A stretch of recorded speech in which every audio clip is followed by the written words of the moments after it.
over history, the most heartless, cruel, disgusting, dishonest, and psychopathic royal family would triumph, eventually establishing a global empire where ordinary people are crippled with taxes demanded by a monarchy living on the other side of the planet. The so-called British Empire, which at one time included Hong Kong and India, was created by blade and bullet.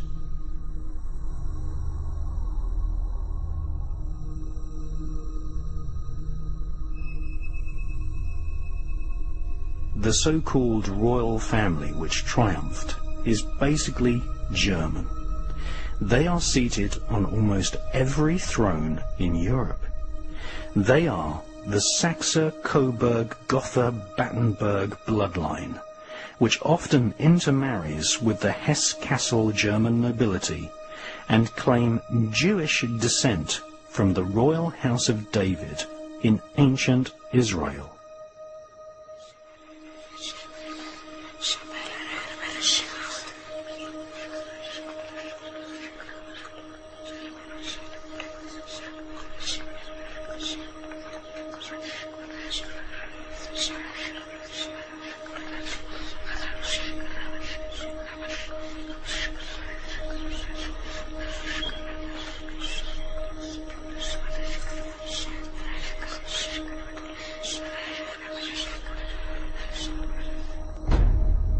They raise their children without love or compassion, breeding each successive generation to be at the head of a military establishment who keep an angered peace by use of fear, surveillance, and war.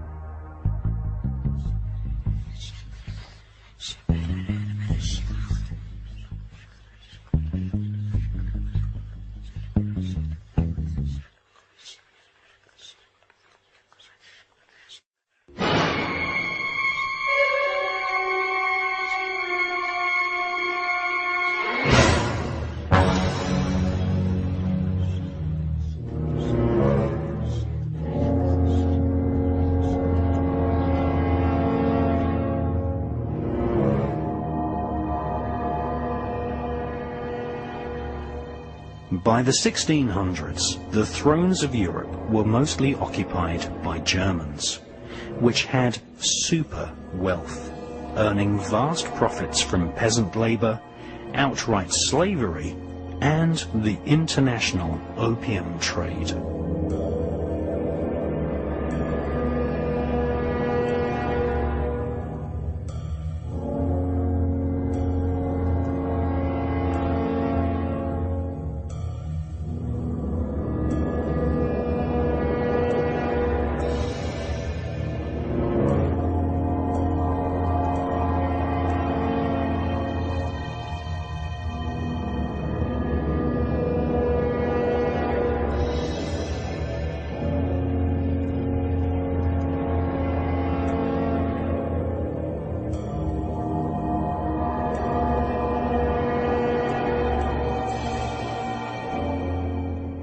This Germanic family, known as the Saxe-Coburg-Gothas, the Schleswig-Holsteins, the Habsburgs, Romanovs, and House of Kassel-Hesse, shared the same tiny genetic bloodline.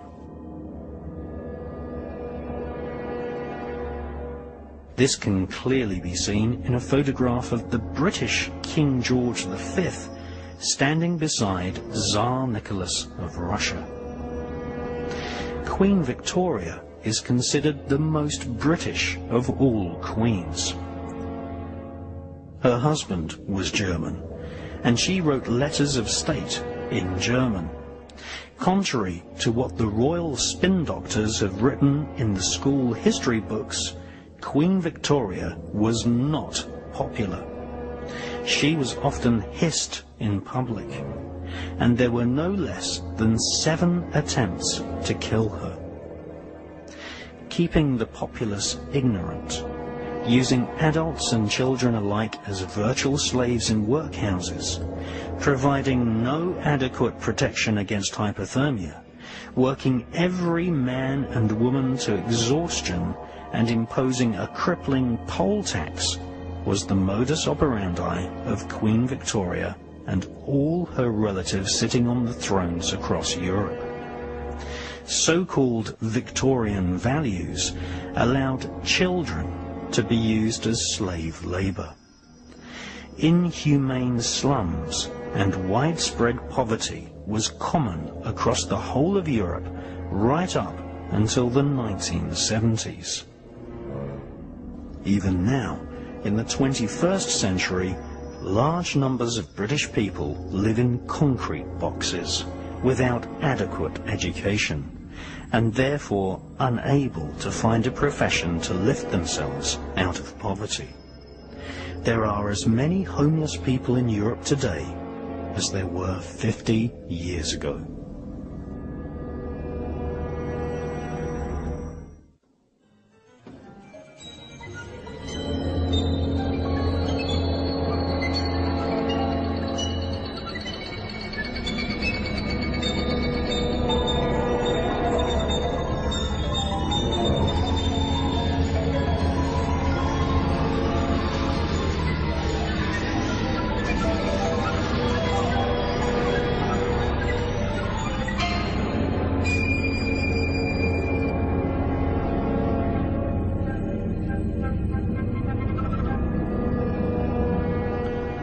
Today's royal family is in power due to the bloody, horrible, murdering activities of their forefathers.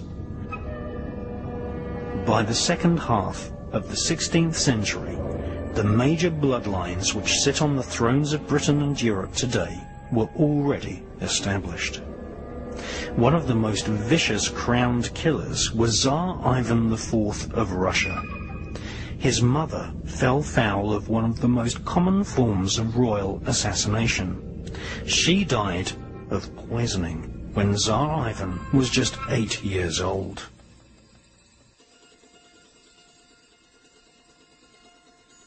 The young Tsar took great advantage of his royal will, what Aleister Crowley described as the royal thelema, a Greek word for willpower.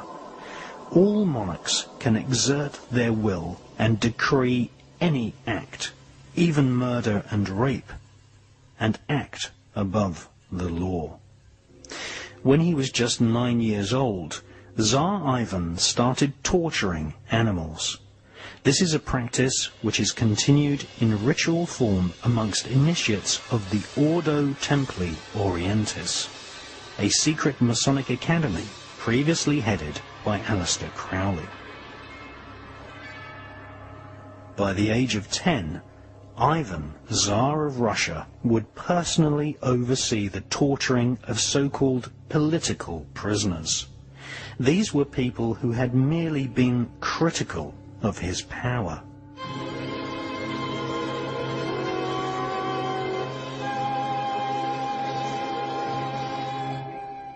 He committed his first rape at the age of 11.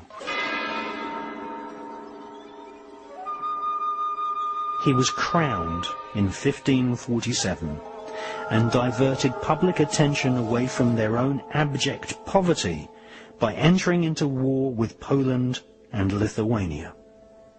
Tsar Ivan took thousands of prisoners and personally supervised their torture, often devising the most wicked torture techniques himself.